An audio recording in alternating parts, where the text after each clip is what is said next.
Ya, baik pemirsa Citwa TV, kali ini saya sekarang sudah berada di Rumah Adat Citalang ya. Dan bersama saya sudah ada Pak Suganda ya Pak ya. Ini selaku cucu atau cicit dari pemilik rumah ini langsung. Dan kira-kira siapa yang dulu menempati tempat ini, kita langsung tanya ke yang bersangkutan. Pak Suganda, apa kabar? Sehat Pak? Alhamdulillah. Alhamdulillah sehat. Bapak mungkin bisa ceritakan mengenai sejarah tempat ini Pak. Saya pengen tahu banget nih Pak. Mungkin dari awal pembentukannya seperti apa, sejarahnya, dan sampai sekarang berdiri sudah lebih dari 100 tahun Pak ya? Lebih dari 100 tahun. Dan rumah ini masih sangat, apa ya, kalau bahasa Sundanya masih seseg ya Pak ya? Masih sangat kuat. Boleh Pak langsung diceritakan Pak?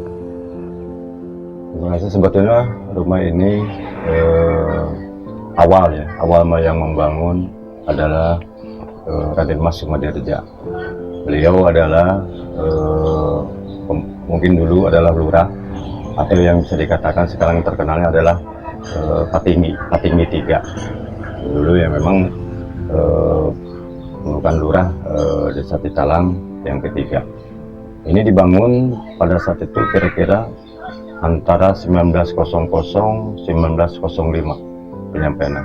Mungkin tahapan-tahapan pembangunan ini tidak sekaligus misalkan selesai, mungkin memakan waktunya memang agak lama karena prosesnya termasuk pengumpulan bahan dan sebagainya macamnya, termasuk ini pun bahan-bahannya yang memang bahan pilihan yang berkualitas, mungkin waktu itu dinilai memang yang layak itu karena dulu memang orang tua dulu mungkin pemilihan bahan pun tidak sembarangan. Kenapa sekarang ini mungkin saya analisa bisa berdiri masih kokoh, udah memakan kurang lebih kalau di perkiraan tahun sekian udah nyampe 120 tahun. 120 tahun, wow. Ini peninggalan awal pertamanya adalah Raden Sumadirja. Kemudian setelah beliau meninggal dilanjut oleh cucunya. Cucunya berarti adalah nenek saya. Nah, cikal bakal posisi kesananya, kemudian yang dilanjut oleh cucunya, termasuk dengan kakeknya, suaminya, sampai dengan banyak keturunan, ada 8 kalau 6 yang ada. Nah, termasuk saya adalah cucu dari Mbah Harta Manggala atau Mbah Ocit. Nah, Mbah Ocit adalah cucu dari Mbah Sumadirja. Cucu langsung ya Pak ya? Dan saya termasuk adalah sekarang posisinya dari cucu pun sekarang tidak sedikit. Banyak. Ini di kosong, tidak ditempati karena memang semua keluarga cucu udah punya rumah masing-masing. Jadi dirawat dan diurus oleh seluruh keluarga ahli waris yang termasuk adalah cucu-cucu yang ada, dirawat, diurus bersama untuk perawatannya, kemudian ya taruh ke sana supaya lestari posisi. Betul. Nah, kalau untuk dari bangunannya sendiri ini memang masih asli ya Pak ya? Dari bahannya pun dari kayu, kemudian dari dinding seperti apa? Mungkin bisa dijelaskan Pak? Sebenarnya ini hampir 70%. 70%. Memang 70% ini masih asli.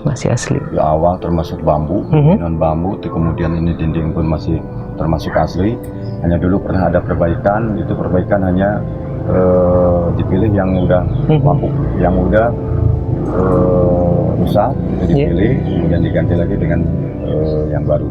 Cuman 70%, 75% ini jelas masih asli termasuk.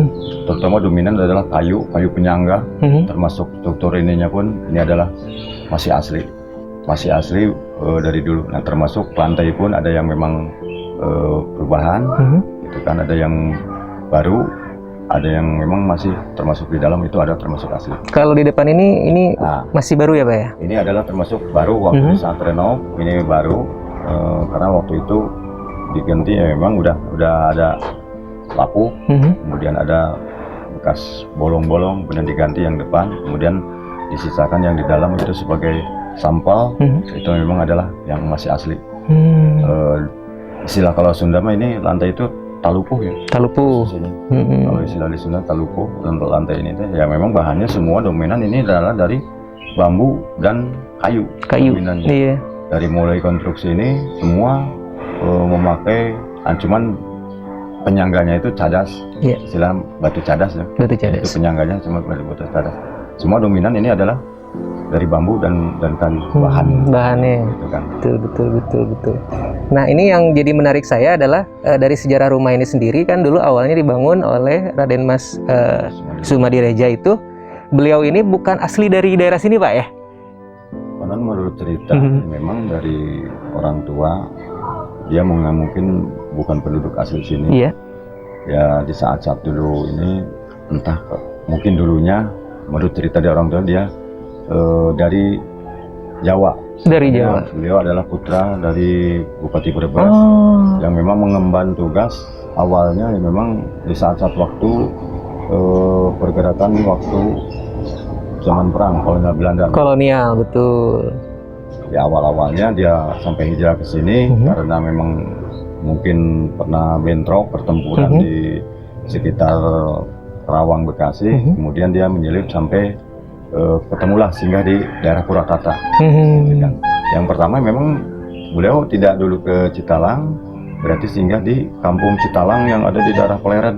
Oh, berarti ke Pleret dulu, Pak ya? Nah, ke Pleret dulu, daerah sekitar kalau di ini Purwakarta di selatan Purwakarta. Iya. Nah, setelah mungkin makan waktu sekian dia ini, kemudian dia cari lagi pemukiman, akhirnya ketemulah daerah Citalang inilah, yang dulu memang masih perkampungan, masih mungkin dari cerita orang tua juga ketemunya itu masih termasuk hutan belantara. Hutan, iya.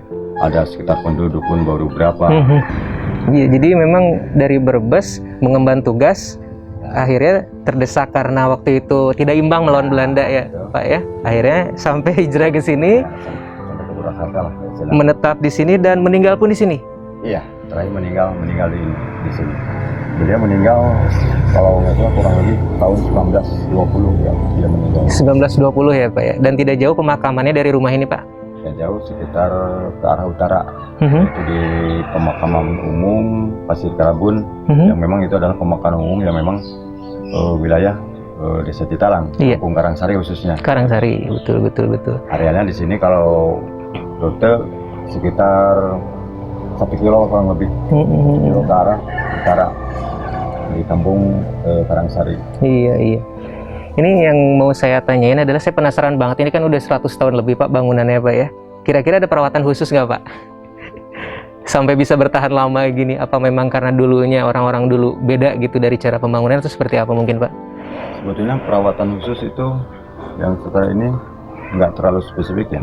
Cuman kita perawatan biasa, paling kita lihat, kita nyapu, kemudian kita bersihkan, kemudian secara teknologi pun ya memang kita tidak pernah ya kita secara tradisional lah yang penting pemeliharaan di sekitar ini kalau kita terus lihat ini yang mungkin ada rayap itu ini bisa terlihat bisa diinikan.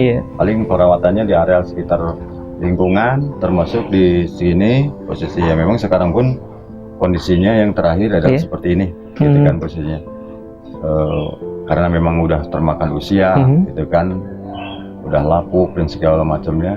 Perawatan kalau secara perawatan khusus itu enggak, kita biasa-biasa aja Pak ya, kayak kita kontrol jangan sampai ada rayap. Secara perawatan khusus yang ini tidak ada ya Pak ya, cuman kita merawat, kita bareng-bareng sama saudara-saudara yang lain termasuk semua keluarga ahli waris. Ini rutin, kadang-kadang saya targetkan minimal paling tidaknya seminggu sekali. Kan yang hari-hari biasalah. Betul.